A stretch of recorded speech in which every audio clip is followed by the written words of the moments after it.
go ahead and do our thing. All right, we're live now. Let's see if I can work one more banner in while I'm waiting.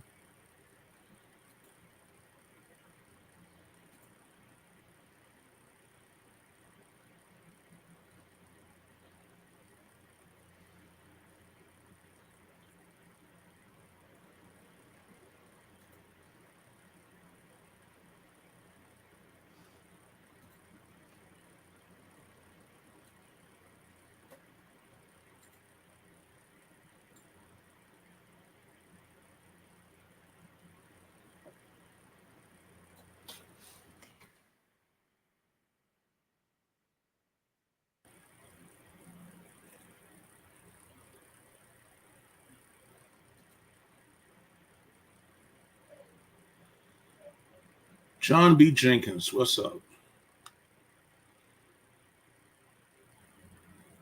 Let's see. Give a few more moments here. Let some more people get in before we start.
Here we go. Hey, Panther fans, what's going on? Welcome to another edition of the Four-Man Rush. I'm your main man, Kevin Avery, a.k.a. 4MR_Country Kev. I got my sidekick, as usual, with me here tonight. Panthers Den, 4MR, a.k.a. JD. We're coming in here to you for the first time this season, Week 3, Victory Monday. The Carolina Panthers defense and special teams led the way as they secured a 22-14 victory over the hated divisional rivals, the New Orleans Saints. Wasn't the prettiest, but, got the job done. Well, I put it like this. It wasn't pretty offensively for the most part. Now, if you're a fan of defense and special teams, it was a game of definite beauty to watch yesterday. Overall, the Panthers, they pretty much set the tone early and often. Gave up some second half scores. I think with the fourth quarter, I think that's when the Saints scored their 2 touchdowns, made it seem tighter than what it was. But tone-wise, the Panthers' defense pretty much controlled and dominated the game throughout. JD, give me your overall summary of what you thought of yesterday's performance. Yeah, it's a win, bro. I'm just elated that these boys finally won one. A 9-game losing streak we snapped this past Sunday. So look, you can't be a winning team until you snap them losing streaks. So that was good to see. I was impressed with the defense this game. Alvin Kamara is no slouch. So to hold him for 61 yards. Mark Ingram, Alvin Kamara is good. That's a good running duo. Saints offense has a lot of firepower on it. So, even though we gave up 147 to the young guy, 105 to Traquan Smith, it's like as long as they're not scoring at will, extended drives and scoring, then we're at a good spot. So it was good to see them guys fly around. It was good to see the coaches trust their defense and let them guys cut them guys loose a little bit. A lot more aggressive on the defensive side of the ball, and I think that allowed our guys to play fast and just react and be smart and physical. So that was good to see. Overall, we still need to see more from the offense, but hopefully our guy Laviska Shenault, first game as a Panther, takes the kickoff like 35 yards and then takes a small little out flat concept to the house from 67. So hopefully this offense will start getting together. But it was a good team win, and it's hard to narrow it down. Like I was fighting with Panther fans even after a win. That's wild that we was on Twitter fighting after we won. But like they're like, is that sustainable? Is that sustainable? If we score touchdowns and keep them from scoring touchdowns, it's sustainable. I swear to you, it's that simple. Like the more we score and the more we keep them from scoring, it's sustainable. Like the Saints did not score a single point till the fourth quarter. If you score points, you probably gonna win that game. So yeah, hopefully it's the first of many.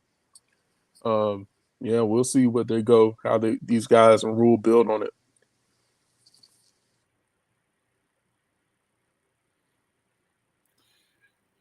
Yeah, you definitely hit the nail on the head. Ended that 9-game losing streak dating back to last year when we ended the game, I think on a 7-game losing streak. It had been 371 days since the Panthers last won at home, which was actually last year, week 2 against these same New Orleans Saints. So to literally go a whole entire calendar year between wins at home, I'm definitely appreciative. We could have won 3-0 yesterday, and I would have been happy to just see a W. It been so long, JD, since I heard Sweet Caroline, I forgot the lyrics, bro. Look, man. Look, man. I forgot we even did that. What? Hey, man. I forgot. I forgot we had a little touchdown music too for a little minute there until we started scoring them at home. But yeah. Oh boy. Yeah, we'll just give a couple quick shout outs here to our fans in the chats. We'd like to let them know we recognize them. John B. Jenkins and Hey Kev, what's up? Good friend Jamal Darby up under construction. Check them out, you guys, for Panthers, Hornets, anything Carolina related sports. Great group of guys, good content.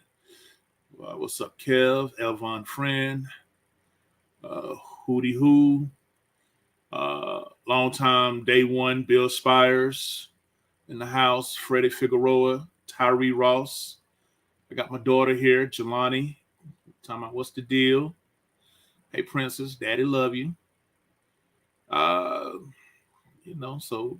Fans in here. We'll address these comments a little bit later. So, as I stated, week 3, that win pushed the Carolinas from 0-2 to 1-2, and it took the Saints from 1-1 to 1-2. So technically, as of week 3, JD, we are in second place because that was a divisional win, and and we're undefeated in division. The Saints are now 1-1 in division because they won week 1 at Atlanta, but lost to us. And of course, let's see, and Tampa's still in first. So it's Tampa, Carolina, New Orleans, and Atlanta at the moment, and all of us at least has one win. Tampa's in first place at 2-1. They lost to Green Bay in a sleeper yesterday, 14-12. Came down to a goal line stand on a 2-point conversion for them. But back to the Panthers. So take a look at the stats here, just from the game here, JD. You can tell me what you think.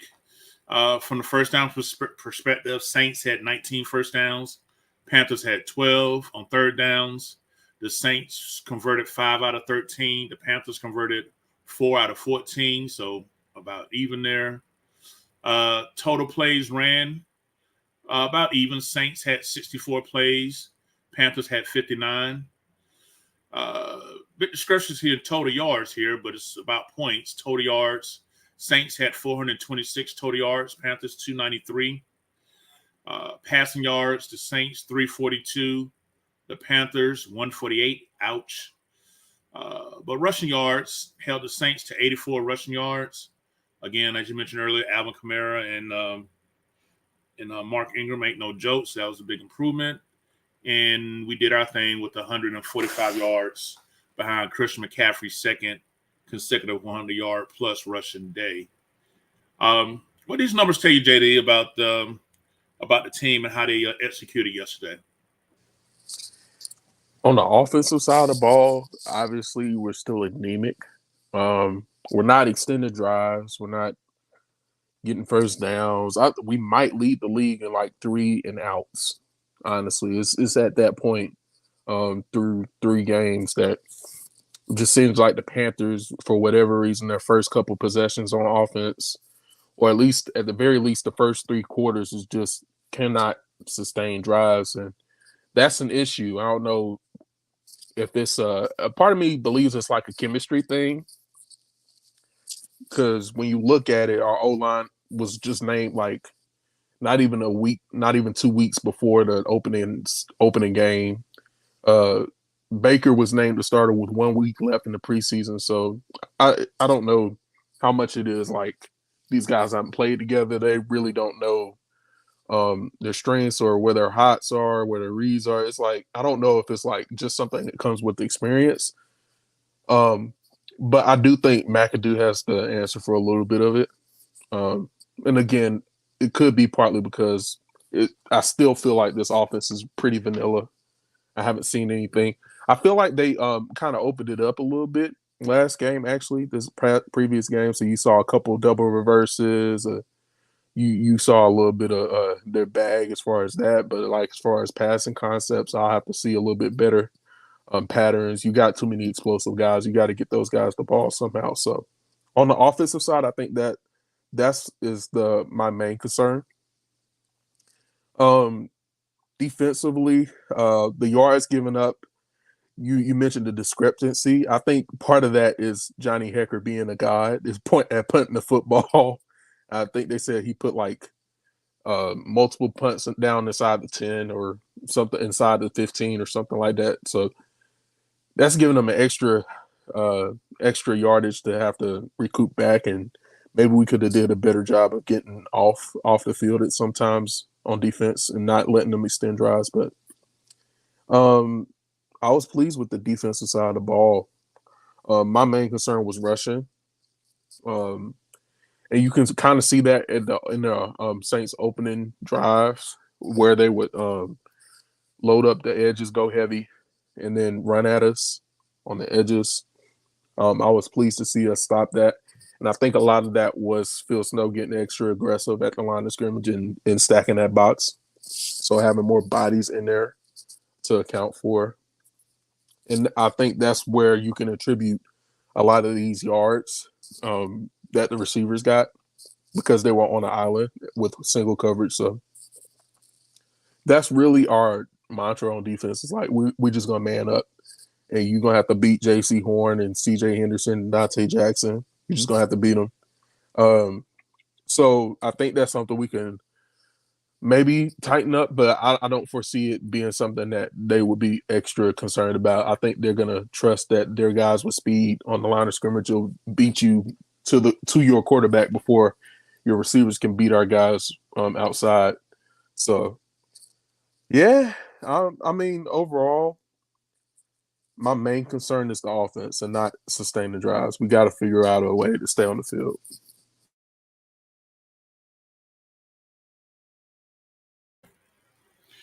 Yeah, I definitely agree. As a fan, observing the game is so frustrating to, see your team come out and do a 3 out, and then the opponents they just immediately just march up and down the field like they own it.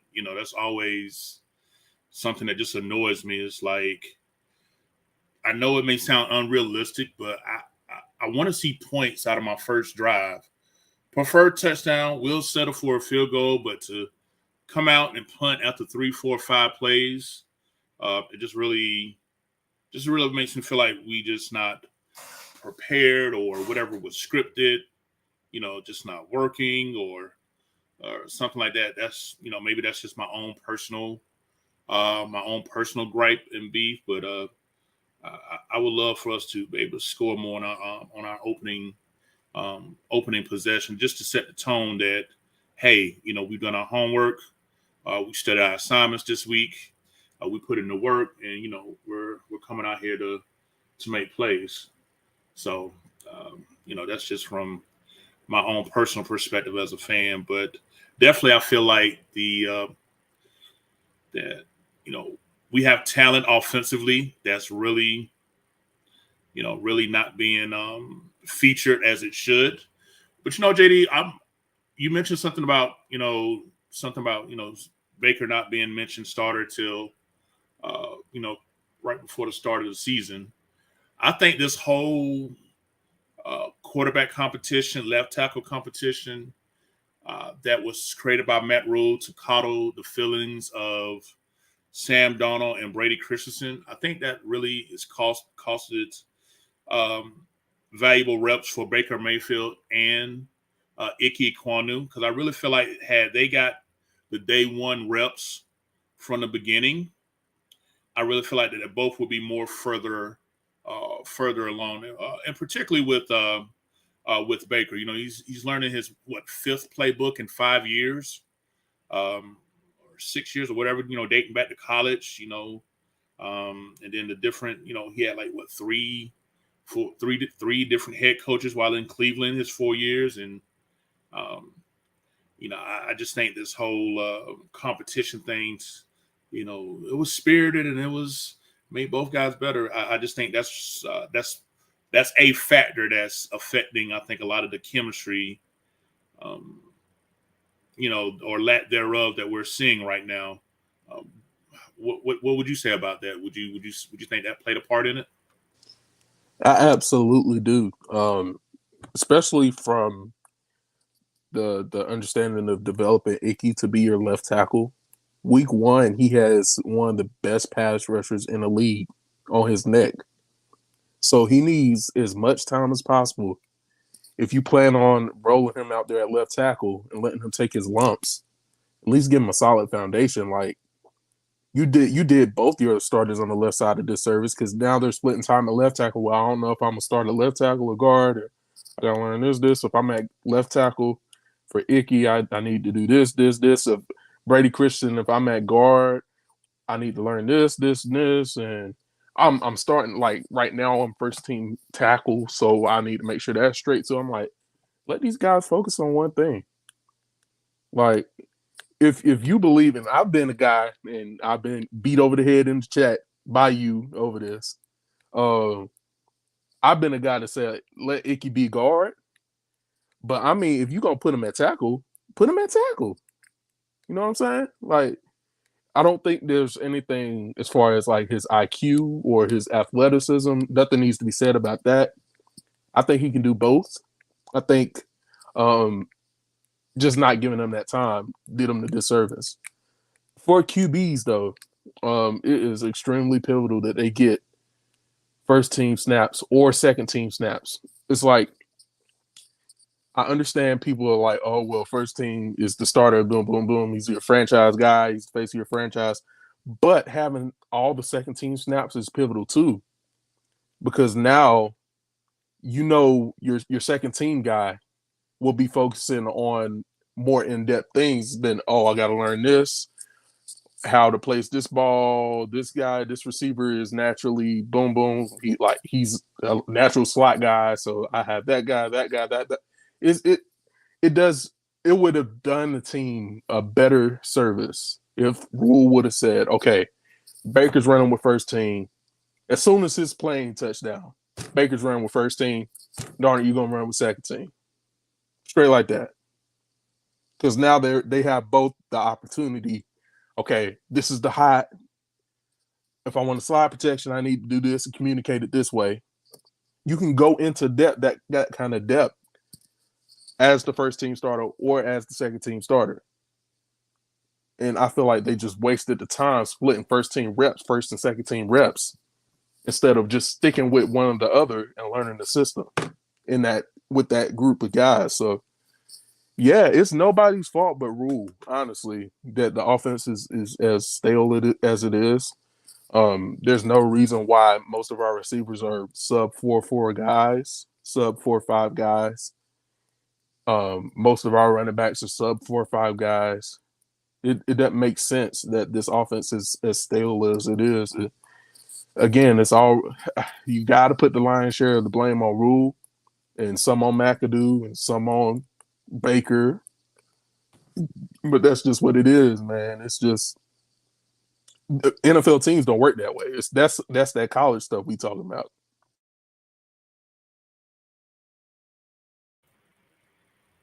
Yeah, I totally agree with you 100%.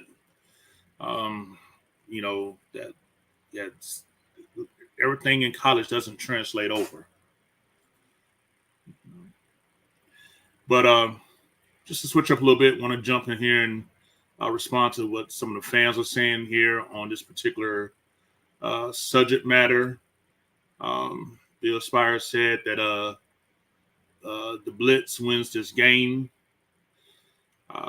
It says that the Henry and Matt pickup was clutch. Freddie Figueroa, great run stuffers. Okay. Elvin Friend said, I still think we need another pass rush on defense. I don't think we get to the quarterback enough. Yeah, I was going to talk about that in just a moment. They don't have but one sack, but we created a lot of pressure with hurries, hits as well. I'll go over those numbers here a little bit in a moment as well. And it says our last win was against our upcoming opponent, the Cardinals. That's what was said by Freddie Figueroa. Bill Spires said Snow brought the guys from all over and kept the Saints off balance all day. We stopped the stupid defense rope-a-dope and let the team move the ball. I agree. Bill also says, big question, why can't we pass consistently? Is it all Mayfield being stupid or McAdoo pissing the bed when it comes to our play calls? I think we just went over that, talking about, the lack of first-team reps and chemistry. JD, Jarrett Colston of YouTube says, hope we're doing well. Appreciate it. DJ Bollinger, they aren't utilizing McCaffrey efficiently enough against safeties and linebackers. They had him a few times on third and medium, but didn't get to him. I agree. This is something we've talked about a lot in the chat, JD. Again, Freddie Figueroa is saying this Terrence Marshall situation is annoying. His size and hands can help in the red zone and one-on-ones. Fellow four-man rush. Big Smooth said that they can't move the ball inside and it's annoying. Yes, I agree. I've been day one, JD, for thinking that we want a power inside run game. The left side should be Icky at left tackle and Michael Jordan at left guard. I think those are the sentiments we shared as well. Says we need to run the ball 30 times a game. I'm a fan of running the ball. And Mike Ricks said, what's good, fellas? So, JD, based off what our fans were talking about, anything in particular picked out? Because like I said, we talked about Terrence Marshall, how CMC being utilized. Any comments about those two particular aspects? As far as Christian, I think we've all been pounding the table to have somebody spell him and take some of these touches from him. I knew deep down in my heart, and so that they wasn't gonna take this man touches from him because he's just too electric with the ball in his hands. And a lot of broken plays for a normal running back, he turns into a first down or at least gives us a manageable conversion opportunity. So, I mean, I feel like they I don't know if it's like they're trying to be wise with how many touches he get, but like literally when you split this man out and he has a linebacker or safety on him, he's open every time. Every time. I've never seen Christian blanketed by coverage. Not yet. Not this season. So I don't know if Baker's like, well, if I overuse him, that puts him in danger. I don't know if I don't even think he's wired like that. But I feel like somewhere in that room is like, okay, we just gave him 20 so touches running the ball. So maybe let's not, put him in that situation. But now with that LaVisca is here, he's kind of that wide back as we saw. It'll be interesting to see how much they use him. I was surprised to see them use him as much as or more than the other backs. So given what we've seen from Dante Foreman averaging like two snaps or 2 touches for the past like 2 games, and then this game I don't even think he got one. Nah, he didn't. Yeah. We had 31 rush attempts yesterday, 25 by McCaffrey for 108. Chuba, of all people, 3 for 25. Good line. Broke off a nice 14-yard one. DJ Moore had 2 for 13, and then of course Baker had 1. So yeah, what is the deal with with Dante Foreman?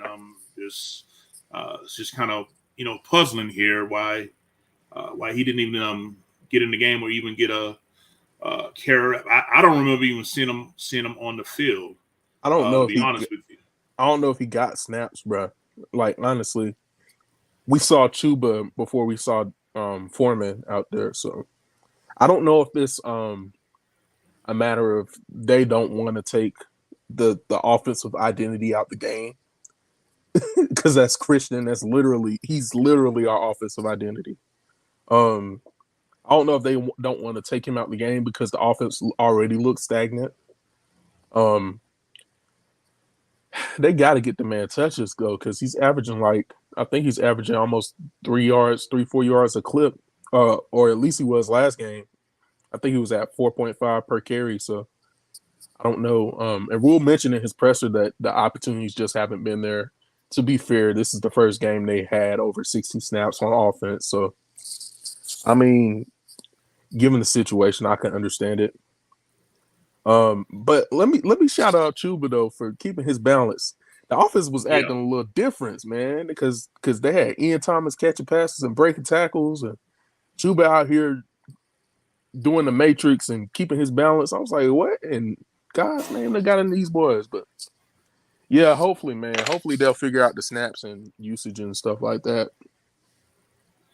Yeah, because I'm looking at these snap counts from yesterday on Panthers.com. Chuba had 7. Rashard Higgins had 6. Dante Foreman was out there for 4.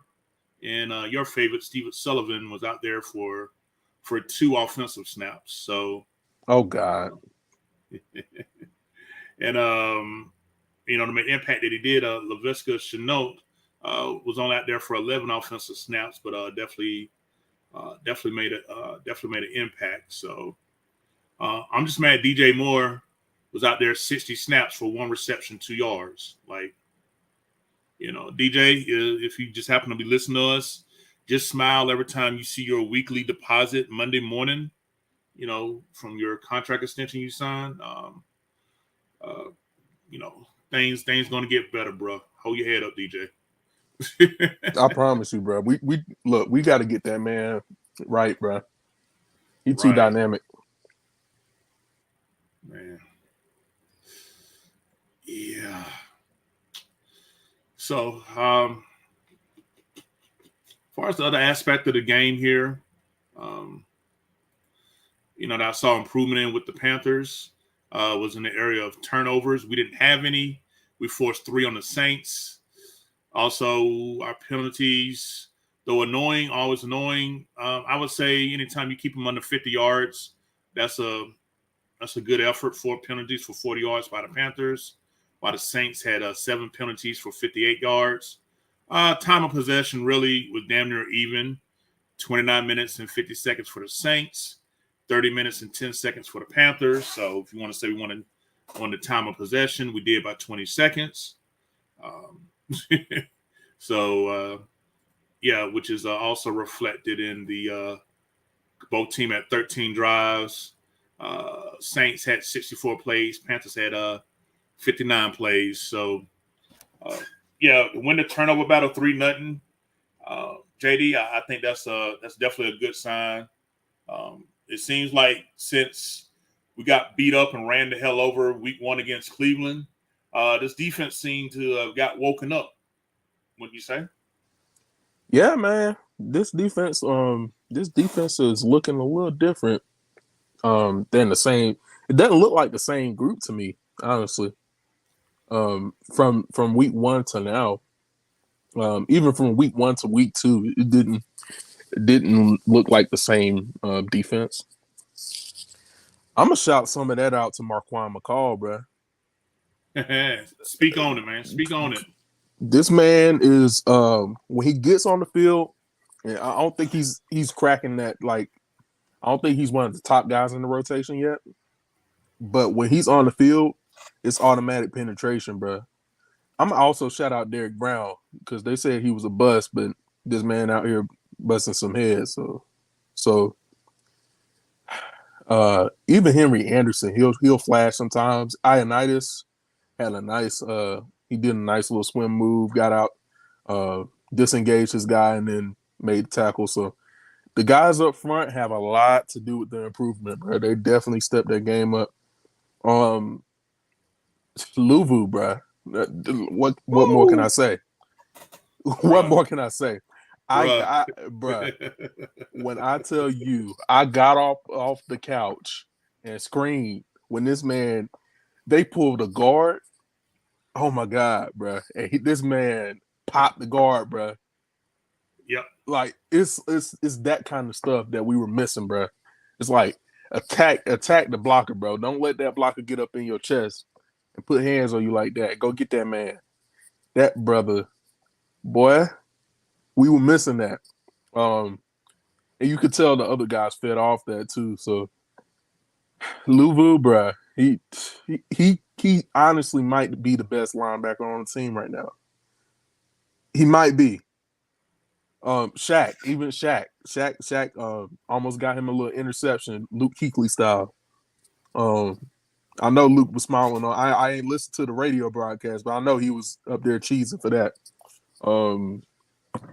Yeah, those guys played different, bro. That front seven is definitely stepping up. I want to see a little bit more from you, Tour. Yeah, definitely. It's like I don't know what he got going on. I have to check the film, but yeah, I think he could definitely step it up a little bit. And if not, then we might need to see what Lil Barno got and have that man active before a game, see what he can do. I saw Brandon Smith on special teams too. I don't know if they're trying to work him back a little slower, or I don't know. Let me see if I can find his snap count.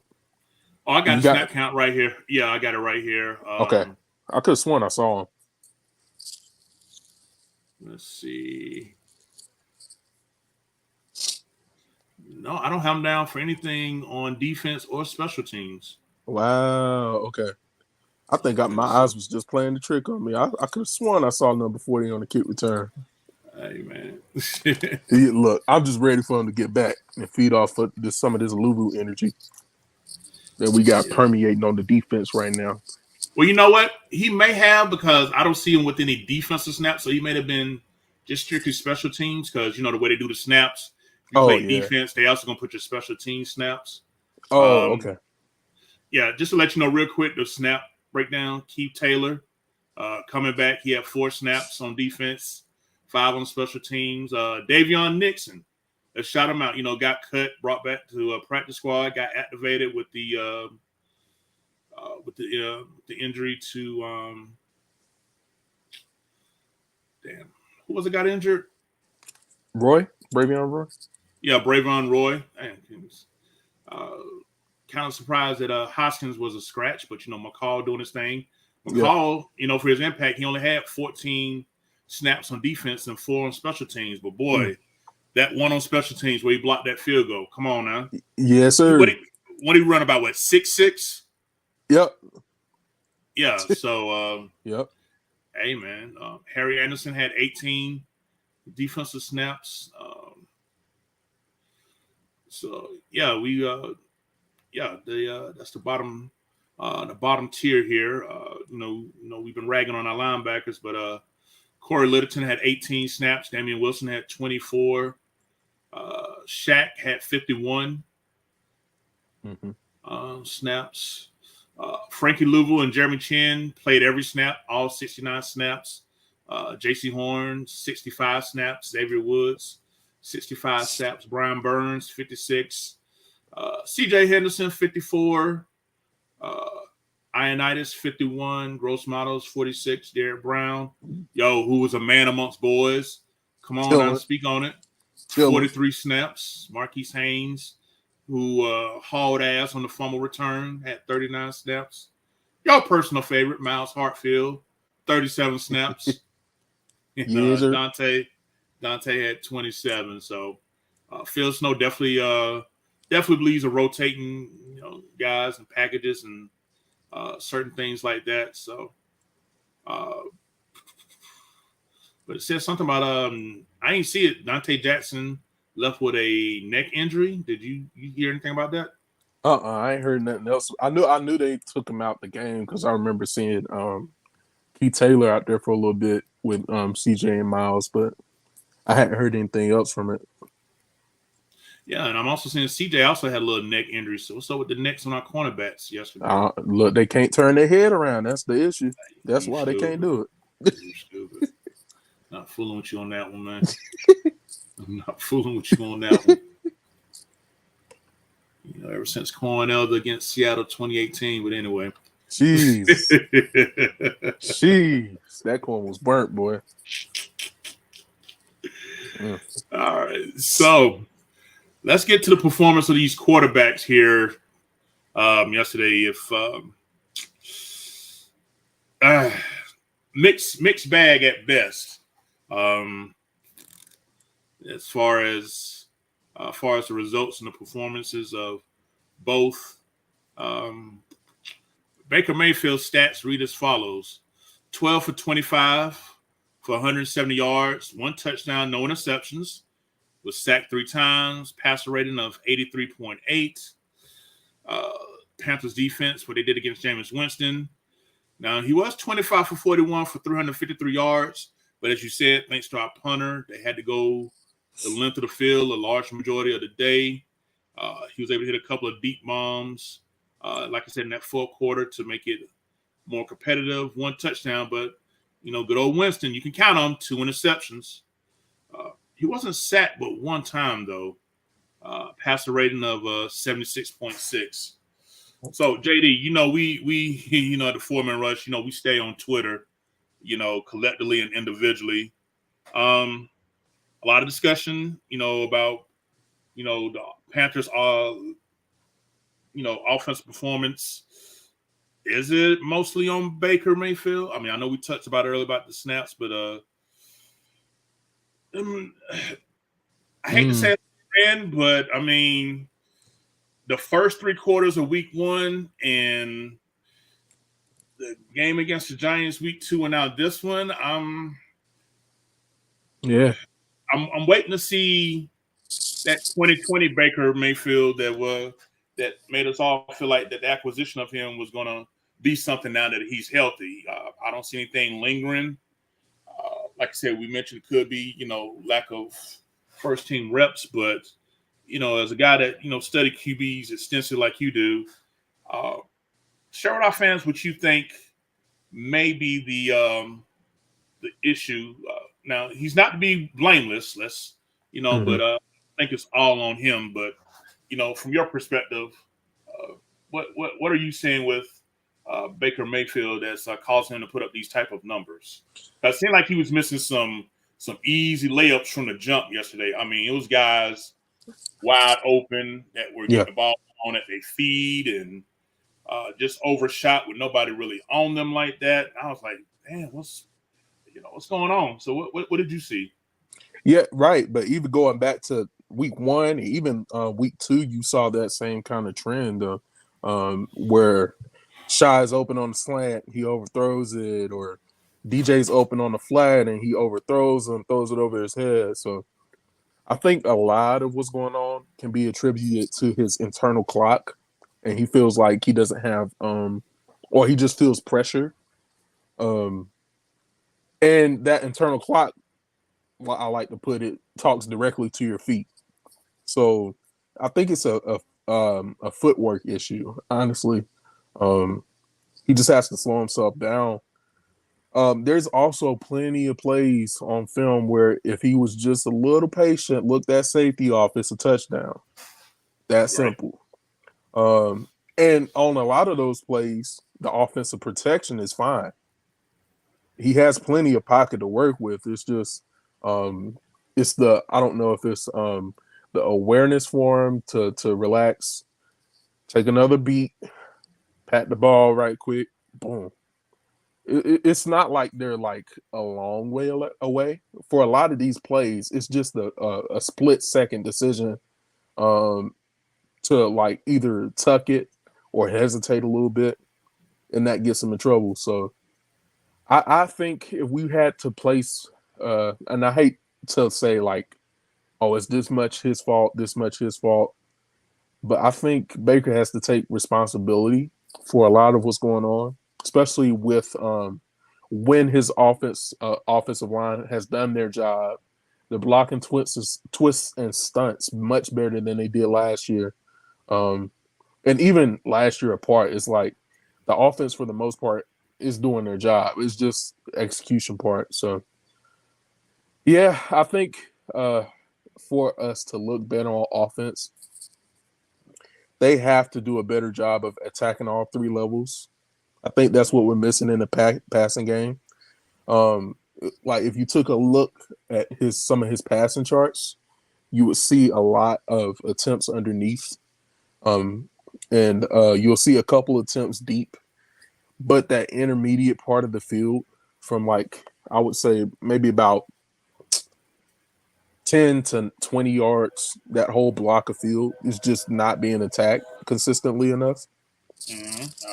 And what that means is, okay, defenses are either going to load that box, blitz you, and make you get that ball out quick, and then we just going to tackle, or we just going to clamp up, or whatever, because we know you're not going to attack the middle part of the field. We just going to let you do whatever you do underneath, and we just going to come up and tag you.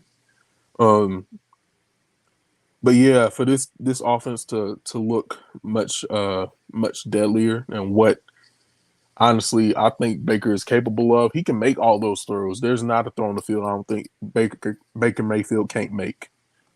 He's the best arm talent we've had in Carolina since Cam Newton. Straight up, that's just what it is.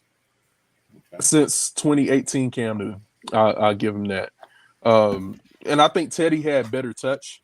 I think Teddy was overall a little bit more poised, and that's why Teddy has been the best quarterback we've had since that Cam Newton era.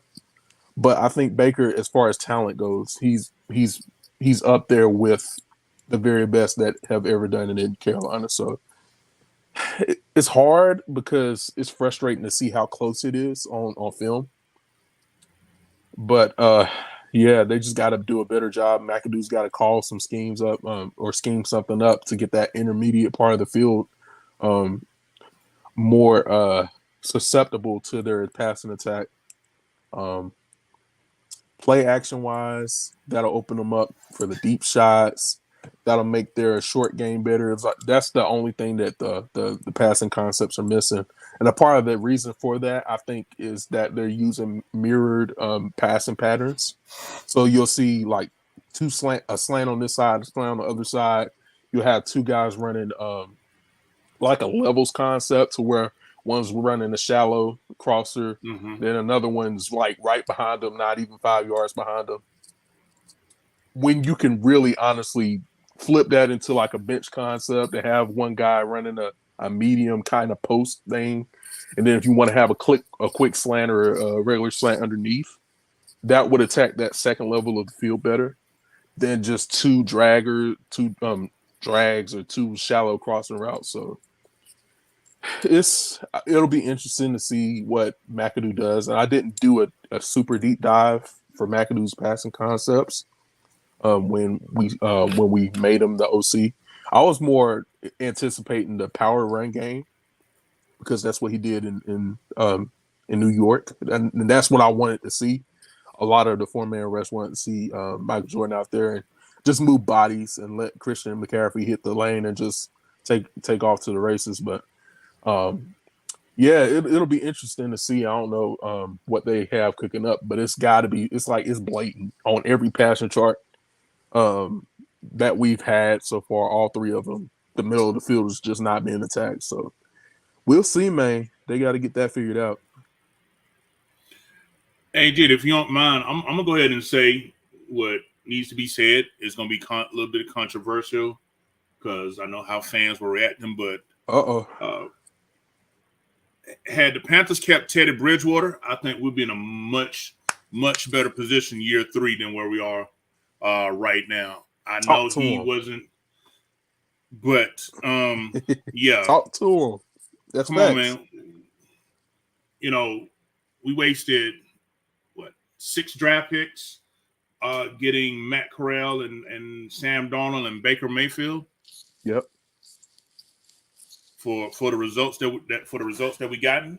Yep. We would have been better sticking with Teddy, letting him play out his 3 year, because this would have been his 3rd year. Mm-hmm. 3rd year here, which had he been released would have only cost us $5 million instead of the $21 million in dead cap that it cost us. You know. Yep. He had no problem attacking in the middle of the field. The short and the intermediate stuff, he was tearing up. Yep. So fans are complaining, he didn't throw the deep ball. Well, we got Sam Darnold throwing the prettiest deep ball interceptions in the league. and going through all that. And Look, then, don't forget, Teddy led the league in air yardage at one point that year when he started. So even that it wasn't completely true. That he didn't attack the deep part of the field. So I think Teddy did the best job, like I said, the poise and attacking all 3 levels of the field. Unquestionable. I think he might have one of the top 5 QBRs for our franchise. Like he was that consistent. I don't know. Let's see. Let me fact check that. Hold on. Let me go on get the receipts. Hold on. Sports. Reference. Okay. I heard chat going up. I was like, wait a minute. Let me get them the receipts because they're not gonna believe it unless they see it. That's Bible. Let's see. Hold up. But yeah, man, you got if you look at the quarterback situation, we like $60-70 million in a whole 6 draft picks. And you could have saved all that by either A, keeping Teddy, or B, just keeping Cam and letting him be the bridge. And you get to fill the holes with those 6 draft picks and that extra $70 million you never spent for 1 year for each guy, which is absolutely asinine to me. And I think a part of that blame has to go on David Tepper, because I know for sure he went up to Matt Rule, was like, boy, if you start this season next year with Teddy Bridgewater at quarterback. Then he said, boy, if you start this season next year with Sam Darnold as quarterback. Yeah. Hey, man, yeah. Tepper, I can't deny that. So, but yeah. So y'all may feel how you feel about what I said about Teddy Bridgewater, but like I say, he wasn't the most spectacular, fantasy team YouTube highlight filler up, but he connected well on short and intermediate, which is what we're sorely missing now. So anyway, I just had to get that out the way. But yeah, so let's talk about what the defense did to Jameis, to kind of bring this on around here. With Jameis Winston's stats, As I'm looking here, 25 for 41 for 303 yards, 1 touchdown, 2 interceptions. Was only sacked once, but had a passer rating of 76.6. But I reached out to you familiar with Will Brown on Twitter, right? The Panther stat guy. Yep. So I reached out to him this morning, and let me pull up the tweet here.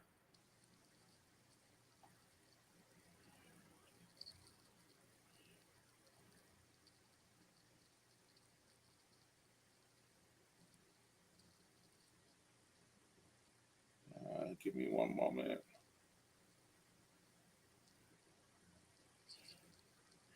Okay, here we go. So I reached out to Will Bryan and I said, by chance, do you track the weekly QB pass rush statistics for things like sacks, hurries, and hits? Just want to see who's getting after it. And he responded back that according to PFF, Brian Burns has 2 sacks, 2 quarterback hits, and 8 quarterback hurries for the lead as far as players on the Panthers go. Now, as far as just overall team pressure yesterday, let me pull that up here for you guys. Just bear with me.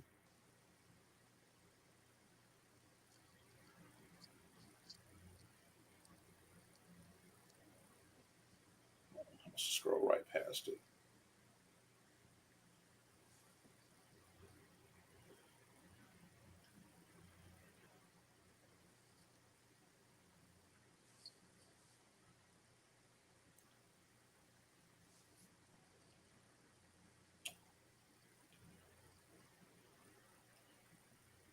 Here it is. Let's see. All right, so yesterday, Burns had 5 pressures. He had 1 hit, 4 hurries. J.C. Horn had 2 pressures. He had a quarterback hit in a hurry. Util Gross-Matos had 2 pressures with 2 hurries. Hartfield, same thing, 2 pressures, 2 hurries. And Chen had a sack in a hurry. So it looks like Phil Snow cooked up some pressure from the secondary, to affect and rattle Jameis Winston here, because even though he was only sacked 1 time, as far as QB hits, we got 6 hits on him, and it looks like we got about 14 hurries on him yesterday. So, yeah. So I mean, on 41 dropbacks, would have liked to seen 3 or 4 more sacks. We had a couple of near sacks, but at the end of the day, it's not horseshoes. So definitely hope this pass rush, lights up and hit a stride and can continue. So, but it was good to see the secondary get involved with applying pressure on the quarterback yesterday. I think a lot of those near sacks turn into sacks with the healthy Jameis. Because you got to remember, Jameis, they knew he was hurting. So I don't think they exposed him to the amount of hits he would normally have been exposed to. I think his internal clock would have been a little bit more relaxed. So for the times that we almost sacked him and he just got the ball away or, threw the ball away or made a quicker decision, I think a lot of those turn into sacks. So I think it's just a matter of Jameis being hobbled. They didn't have Taysom Hill. Their backup would have been Andy Dalton. So, yeah, I think a part of that is just the internal clock and understanding that Jameis is already hobbled. Let's not get the man hurt more. All right. Yo, JD, can we talk about the back-to-back strong performances by J.C. Horn? Yeah, man. Let's do it. Look. Yesterday he had an interception and defended 3 passes. As I mentioned, he brought some pressure on the quarterback as well. It was responsible for the interception by Derek Brown, who got his first career interception. I don't even think he got one at Auburn. So nope, I don't think that so. was pretty good. That was off the tip pass They had JC in the nickel. I think I called that with the star position. Yep. Yep. And and he definitely came unblocked and got his hands up, and it led to the interception by Derrick Brown. Second game where JC, what he calls himself the seatbelt. That's what he's saying. I mean, he putting the seatbelt on because when you look at the Saints, receivers. I mean, don't get me wrong. Chris Olave and Traquan Smith. When you look at their numbers, like, oh wow, they roast. They did their thing. But I think JC was primarily on Michael Thomas, who was held to 5 catches on 5 targets, but 49 yards. Yep. They did Jarvis, have Dante on Michael Thomas a couple times too for those receptions. Okay. Jarvis Landry, 2 catches on 5 targets for 22 yards. I just think that we're just a couple of turn head plays away because a lot of that was given up to Chris Olave and Traquan Smith were just fundamentals just breaking down at the last second. For the Panthers versus more so, Wentz to execute. Because one thing we know, he can throw it deep, and we had players there to make plays on the ball that just didn't happen.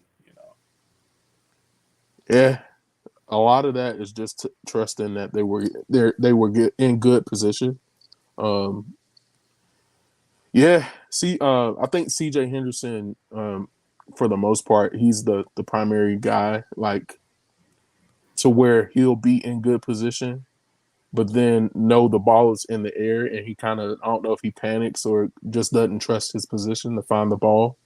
I want him to take those chances though. Just get that head around and see if we can make a play because he's a great athlete. So, as far as JC, man, I'm gonna say something that's a little controversial, just a little bit.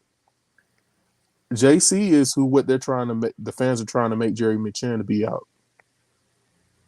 JC is exactly who they think Jeremy Chin is, as far as being effective at all different levels. I think, as far as alignments go, by my clock, he's the only guy to have lined up at 5 spots last game.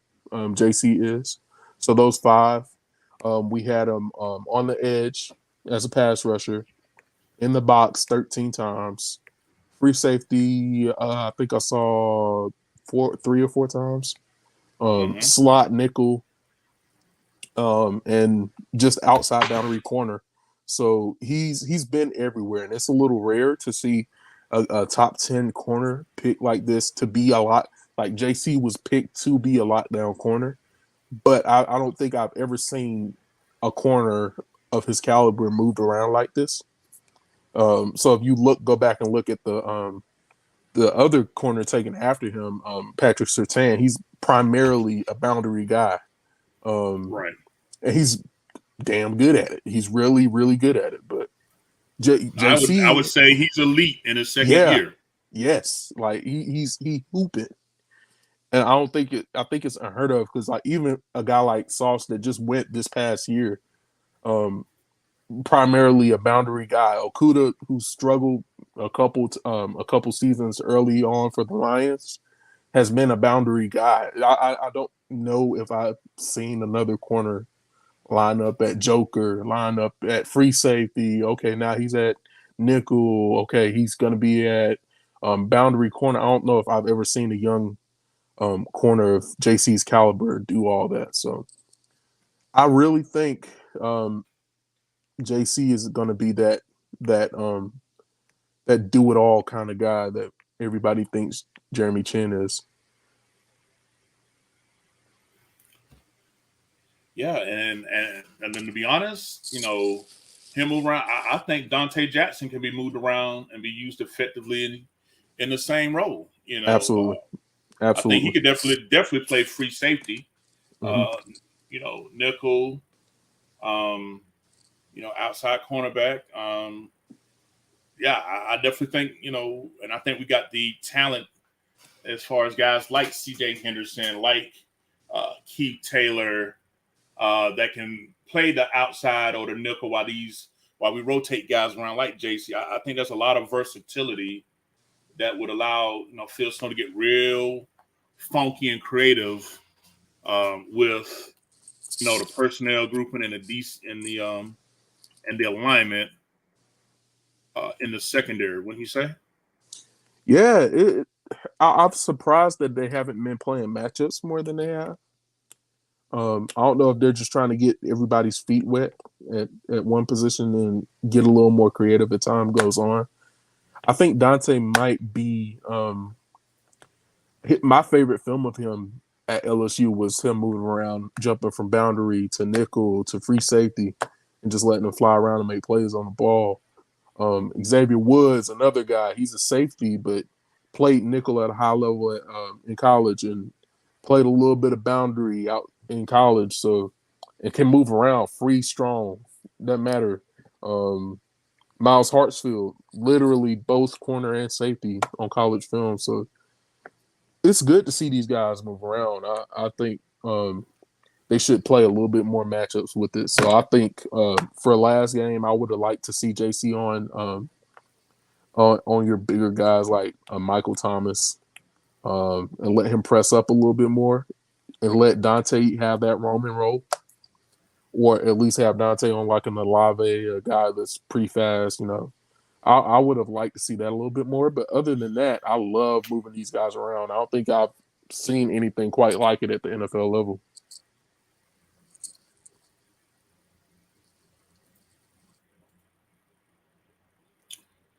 Yeah, man. I mean, position flexibility is something that we all have been in favor of here.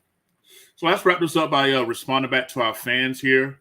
I did pull up the PFF thanks to you, JD, because I see some questions here that I felt like definitely need to be addressed here. Let me scroll back up here. Fans are agreeing that Louisville is beasting right now, making plays. Some Freddie Figueroa said giving John Beeson vibes. That's definitely high praise because Beeson was just, man. Yeah. He attacked that blocker like he was Beeson though. Yo, if he ain't, he thought he was. Yo, but like y'all ever seen like John Beeson, like, you know what I'm saying, like shirt off, like dude looked like a chiseled Adonis. Like dude had to be like 3, maybe 4% body fat. Like, damn, he got going on in Miami. Dude, I mean, he was like a shorter version of Swole Bones, you know what I'm saying? Yeah. Man, just muscles in his forehead for no reason, He was too fast too for a dude that size. You think all that muscle would slow a guy down? Nah, not Beast. Nah, not at all. Let's see here. Bill Spires said that let's see. Did y'all see where F line ranked huge by PFF from yesterday? Our line was a C plus. Was a C plus here. I didn't see the line altogether. I know PNP usually on Twitter usually drop the weekly line grade. Did you happen to get a glimpse of those yet? I think I saw some of them. I didn't particularly pay a lot of attention to it. I think I might have a screenshot of it though. Let me pop down and see.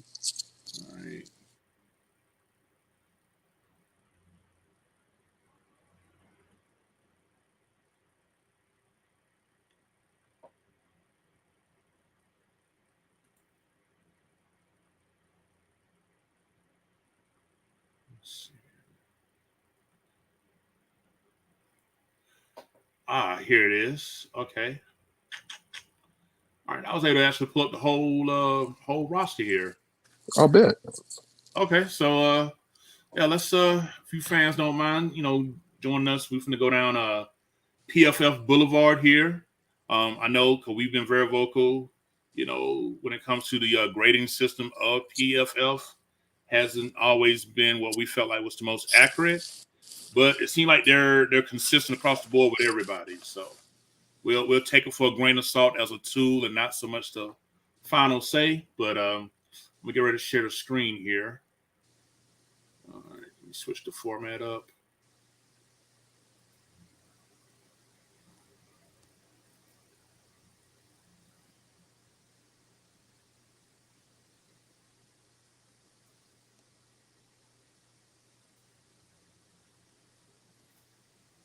right, JD, can you see this? Not yet. Nope. Oh, okay. I gotta hit share. I gotta click. Oh, there it is. There to go.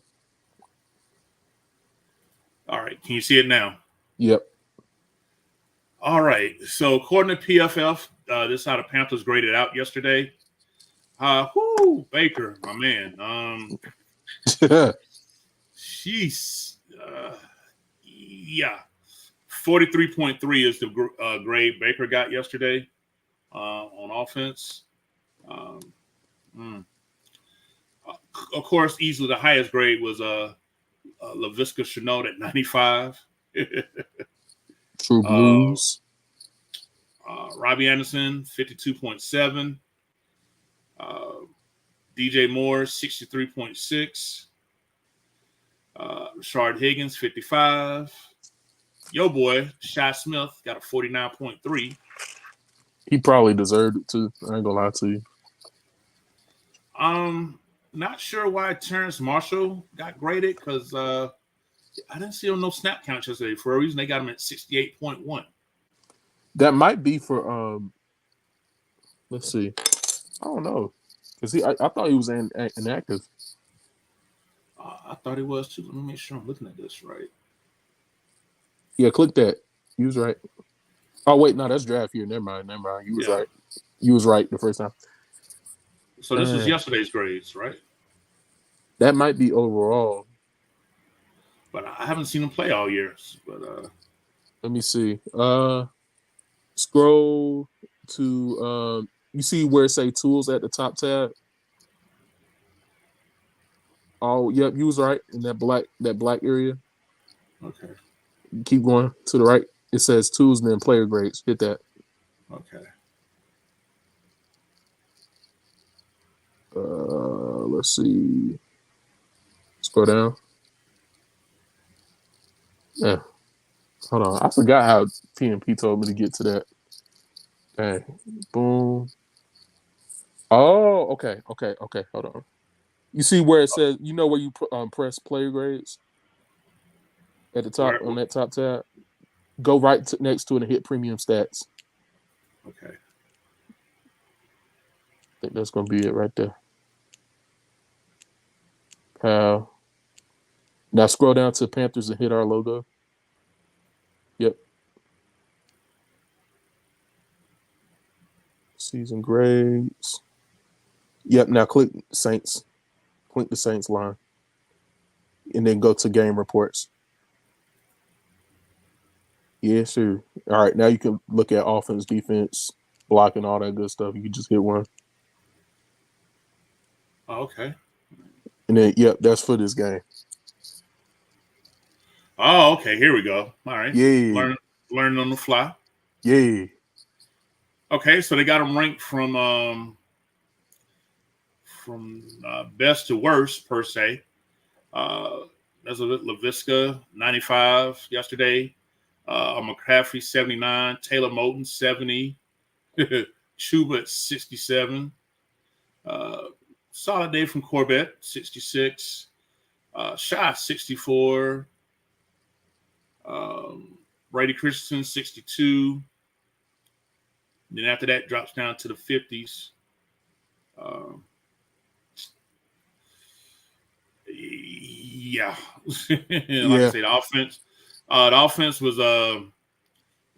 tough to watch yesterday. I'll give you that. Let's see. Damn, Baker all the way down. Yep, 46.5. So yeah.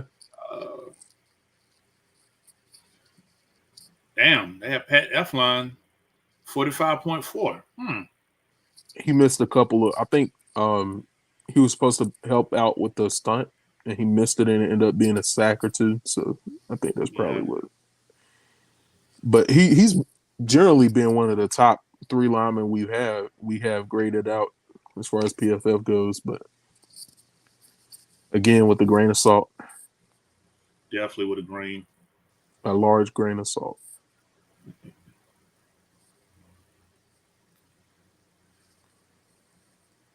All right, so let's switch it over to you see, yep, offense. There you go. Yes, sir.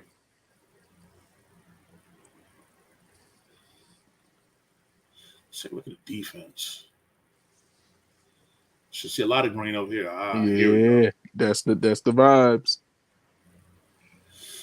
So defensively, J.C. Horn 92.6, Shaq 79, Ted Brown 76. His run defense had him a 77.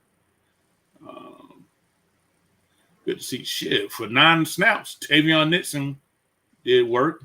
I thought they said he wasn't an NFL caliber player. Right. Okay, that part. Somebody lied. Mm. But look at Frankie Lugo doing God's work.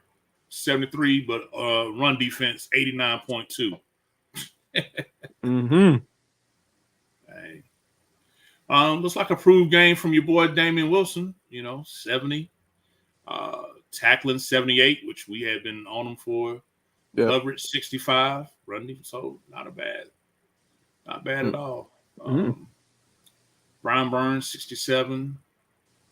He got a lot of doubles, I think, this past game. Yeah, but for that reason, he seemed to do pretty good in coverage. I know a lot of fans like Brian Burns in coverage. If I'm not mistaken, he's probably one of our better flat defenders in the flat. He is. It's not really close either. Corey Littleton was tackling well, covered pretty decent. Marquise Haynes. So yeah, the guys on defense were definitely chugging along. I mean, looks like overall we had a great day, solid tackling. I don't really see a lot of below 60s with the tackling. May not have put up overall stats, but again, take this for what it's worth. We was bringing pass. I'm gonna excuse Dante on his tackling because we know he's a better tackler with groin and neck injury and things like that. I'm gonna give him a pass on this 37.2. We know Dante Jackson definitely can tackle. Look at Chin with the 90 pass rush grade. Oh yeah, that pressure. You get a sack and a quarterback hitting her. Yeah, that'll. Oh yeah, that'll do it. Yeah.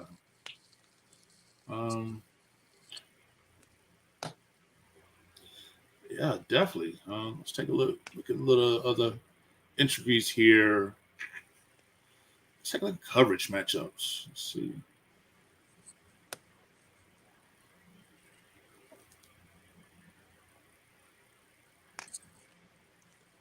I didn't know they did that. This is a new screen. Okay. All right. So, let's see who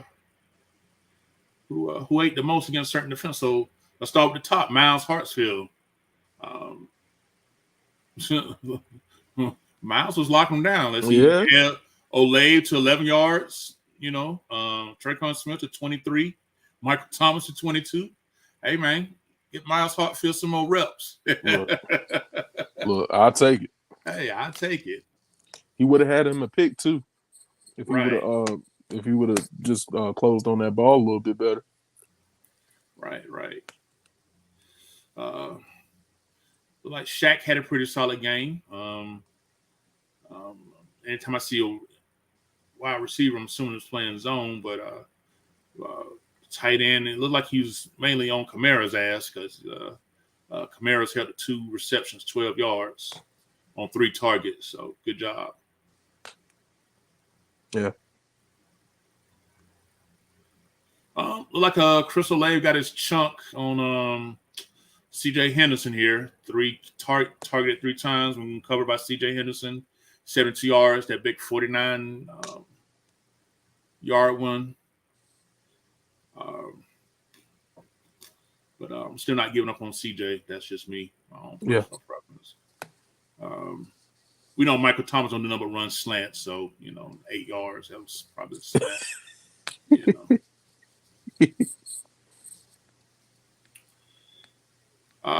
Yep. So look like Chris Olave ate off of Henderson and Dante because he got Dante for 50 yards and 2 catches, gave up a 38-yard one as well. Yeah. Hold up. Did Dante get a pick? Did he? I don't think he did. It says one interception. I know Derek Brown got one. I thought J.C. Horn had the other. Yeah, JC had the other one at the end of the game. Huh. I wonder if that's why they. That's okay. That's different. Plus, Ooh, huh. yeah. Jeremy Chin responsible for Traquan Smith Day. Look, this 3 targets, 3 receptions, 82 yards, 48 yards. Again, looks like he was in the slot to the right as a wide receiver. So it looked like they brought Jeremy Chin down to cover him. I'd rather see Jeremy Chin playing as a deep safety in a cover 2 shell instead of being matched up on slots. This is where I would have rather seen a Keith Taylor or somebody else. I'm not liking Jeremy Chin matching up on slot receivers because, you see that. Mm. Let's talk about all these zeros J.C. Horn put up, man. I mean, look at this, bro. Who want this work? Chris Olave, nothing. Traquan Smith, nothing. I mean, they didn't challenge it. He was targeted 3 times. Yep. Seatbelt, man. Click.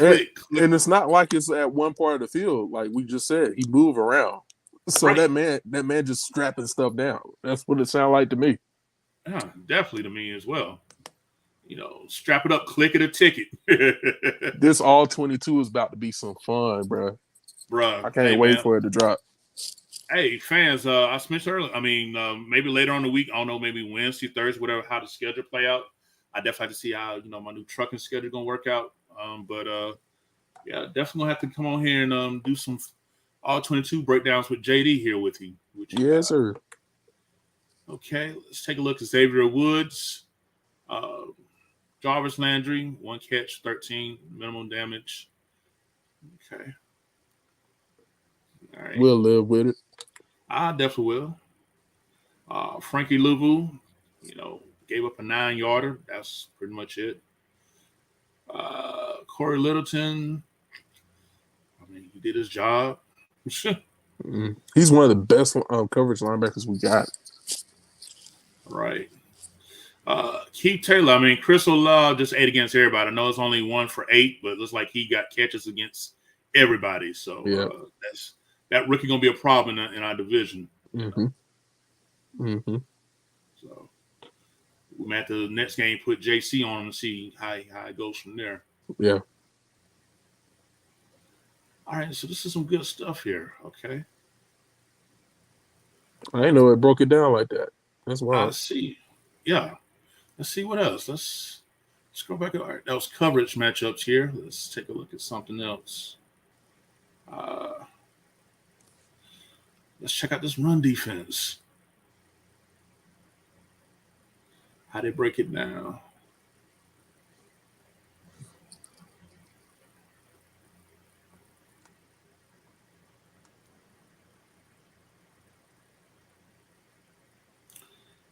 I mean, our run defense, like I said, only gave up 84 rushing yards.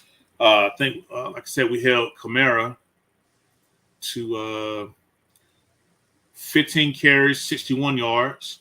I mean, for him, it may say 4 yards to carry. One of those was that long one for 27, but after that, we put the clamps on him. It was quiet. It got real quiet. Real quiet, real quick. So and that was their first drive, too. Right. So, our boys definitely our team was definitely focusing on. Look at all these players, 80s, 70s. I even say 60 and up is decent against the run. So we look like we did good against the run yesterday. Again, Gross Matos, I'm gonna need you to step it up, man.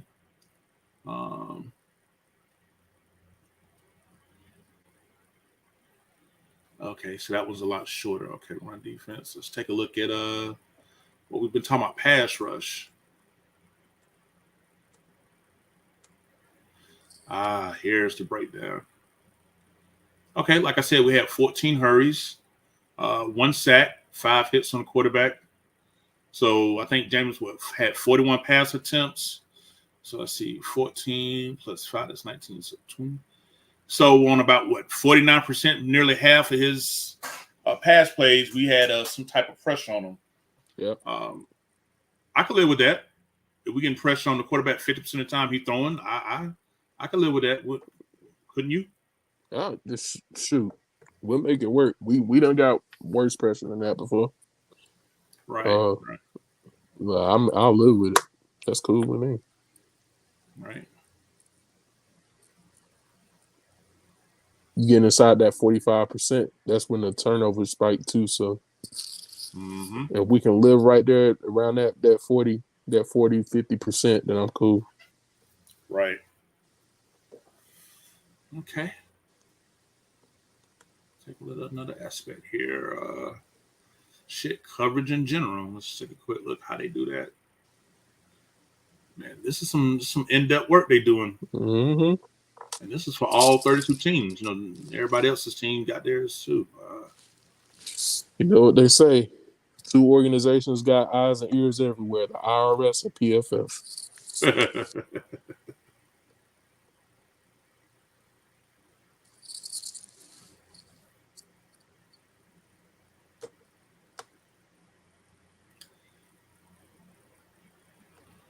Let's see who was targeted the most. Miles Hartsfield was targeted 7 times. Shaq was targeted 6, along with C.J. Henderson. Jeremy Chin, Dante Jackson both got targeted 4 times. J.C. Horn, like I said, only targeted 3 times. Yeah, man, I like this. I'm going to have to play with this a little bit more later. I don't want to bore our fans. Let me start out see how we did in the trenches. These bellies real quick. You don't mind? See what it look. What it be like? So that would give you pass blocking and run blocking. Yes, sir. I think you got it. I think they got it to where it filters by pass blocking. So it's highest to lowest pass blocking right now. Right. So who they crediting the 3 sacks to yesterday? One by Brady Christensen, and one by McCaffrey. That's rare. Yeah, I guess they put another on Baker because I don't see. It says he was sacked 3 times, but I only see 2. That was quote unquote allowed. I'm assuming that's what they're doing. Yeah. Let's see. For all the grief he got, Ike Ekwonu gave up two hurries, but didn't allow a hit, didn't allow a sack. That's an improvement. Like that. We'll live with that. I don't know why it's 56.8. Maybe it was the time when these hurries happened. Who knows?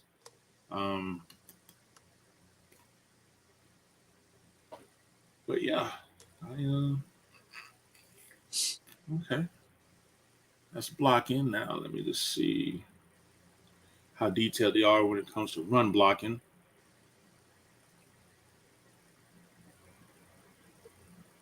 Just the metrics of it. Let's see.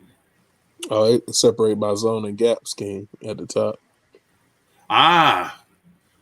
Zone blocking, man-on-man blocking. Okay, yep. Let's see this. This what the fuck I be talking about right here. Yeah, man, I'm gonna be up playing with this, man, because I like this. Yes, sir. For as much as I question their grades and stuff, like they detailed, bro. Yeah, the detail is immaculate. I can't even cap on this. I said, I think the grading and the explanation of the grading is what most people have a gripe about. But to find out that every NFL team has a contract with them, so that's credibility. So yep. So see when we're zone blocking, let's see who's our better zone. So like Taylor did good zone blocking. I would expect higher from Brady with his athleticism, but like I said, play guard, you got to be physical and nasty, man. You just can't just be athletic. Yeah.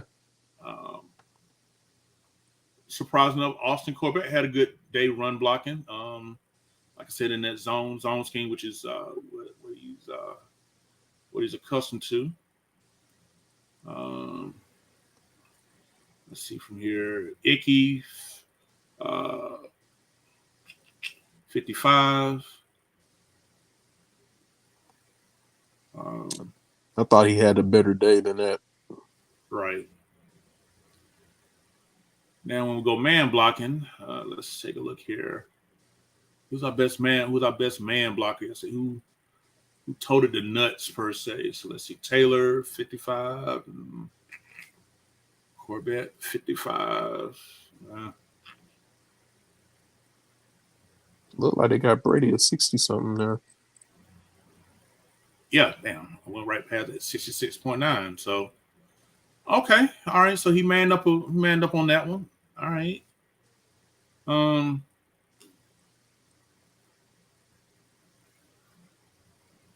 Let's see. Icky, 58 in man. All right. That's his bread and butter right there. Elfline, 45. Yeah. And Tommy, surprise here, 43. Yo, shout out to Rob Anderson blocking his butt off yesterday. I noticed that on, particularly on that Chenault touchdown run, bro. Robbie was out there throwing his little 170 pounds around, bro. I swear he was. Like, that lane don't open up without Robbie, bro. Right. It definitely doesn't. Laviska is a good blocker too, bro. You're going to see a couple of times he's going to put a linebacker on his neck. Right. He got that on film. Yeah, let's take a quick look at these receiver matchups. See what well, let's just look at it overall, see how it puts it out there. You could probably recognize some of these metrics better than me. I know targets, reception percentage. So I got these. It's detailed. Let's see how far over it goes. Oh, it go a little way. Good God. Okay. Yeah. Shout out to whoever put all these numbers in. You know, hey, you doing God's work. Couldn't be me, bro. Hey, drop, fumble. That's what.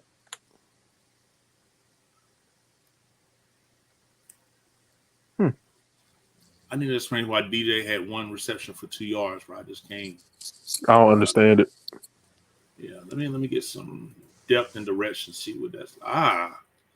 Damn, JD, you been holding out on me, bro. Look, I didn't even know it did that. Man, I'm learning with you. Look at the middle of the field, though. Like I said, that intermediate part of the field. DJ wasn't allowed to go deep. Oof, yeah. Let's see, Robbie. Okay, Robbie. He can work in them. He working right there in the intermediate part. Right. That look good to me. It was a couple of bad. I remember the one of these had his feet right here on the throw to the right side. Yep. Of the hash. I remember that.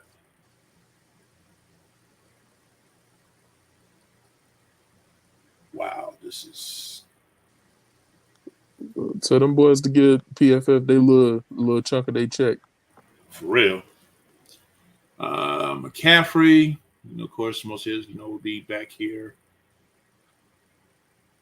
He threatened 8 a minute one time. I think that's when that was that fourth down play where Baker missed him wide the hell open. Yeah. Went forward on fourth down. All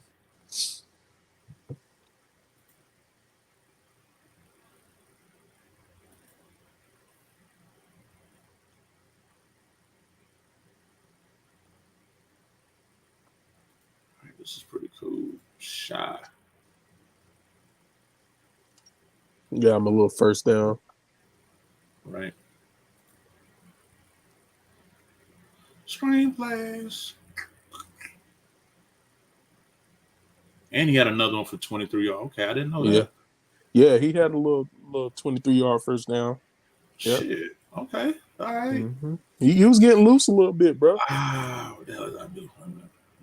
Okay, go back.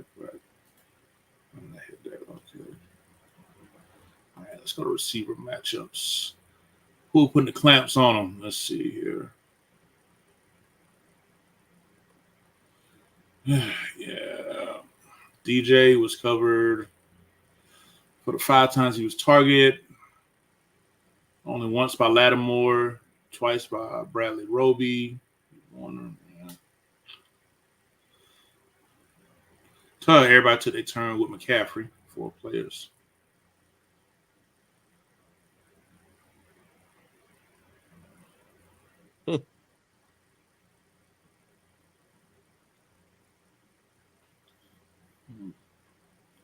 Robbie, mostly covered by Roby.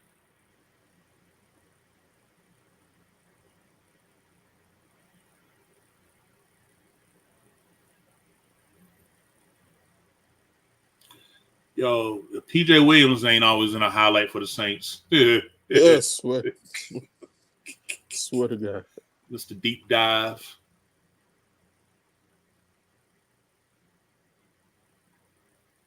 Yep, this is where you talking about chat with Shaq Cook Roby for that 24-yarder. Yeah.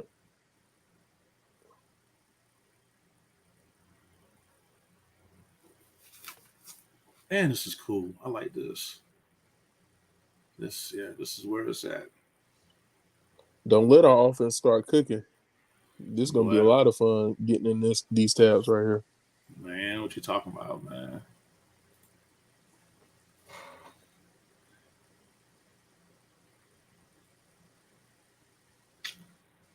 All right, that's enough for the screen share. All right, Jay, let's wrap it up by chatting up with our fans here. Let's see.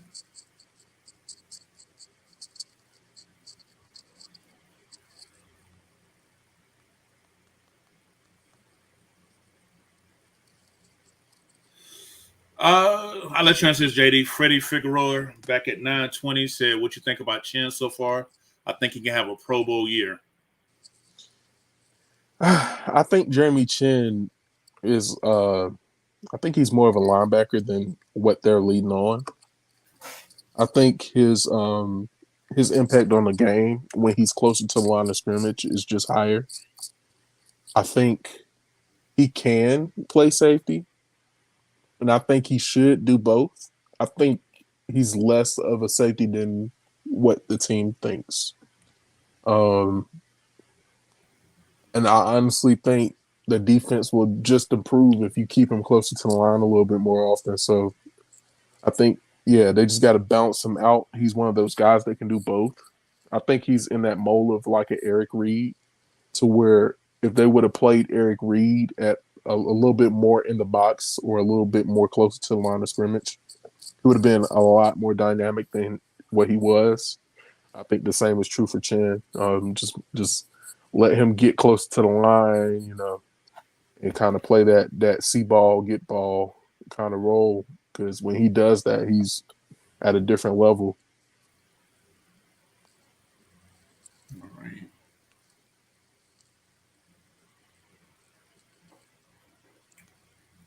All right. I had a comment here about William Teeter Jr. He says, yeah, we got players and talent, but we don't have the coach to not employ them and put them in position to succeed. Giving up 353 yards passing isn't good. I can agree to that. Yeah. Yeah. Let's see.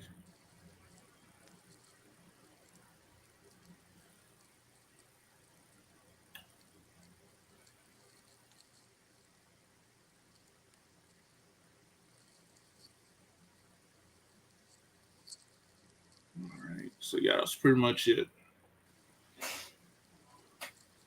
Well, JD, I think we reached the limit of our welcome here. Down to 6 here. I'm dead. It's like they just on PFS scroll. Look at them. Yeah, we'll catch them next time. That was on me. I got all excited, bro. Nah, I was looking with you. I was like, wait a minute. The little graphic pops up. I was like, what? Right. I'm gonna have to go do some clicking and stuff on the side. See. Look, I don't know who on your fantasy team, but it's another watch the paint dry game.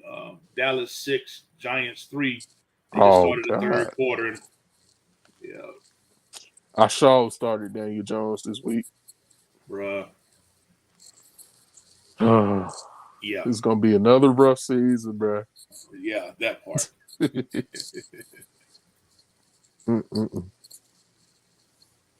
Yeah.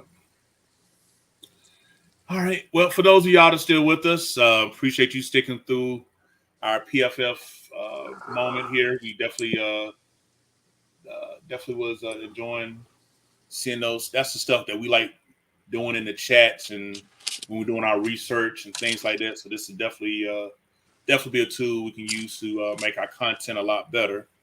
So again, shout out to you, JD, for providing the PFF account tonight. Yes, sir. But yeah, man. But overall, again, Carolina Panthers ended their losing streak. Got our first win of the season, 1-2.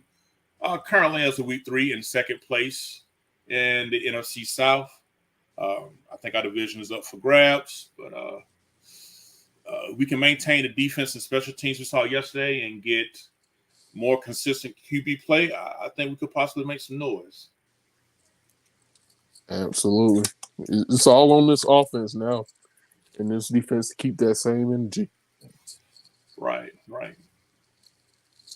Because if the Jacksonville Jaguars can beat the Los Angeles Chargers 24-0, anything is possible.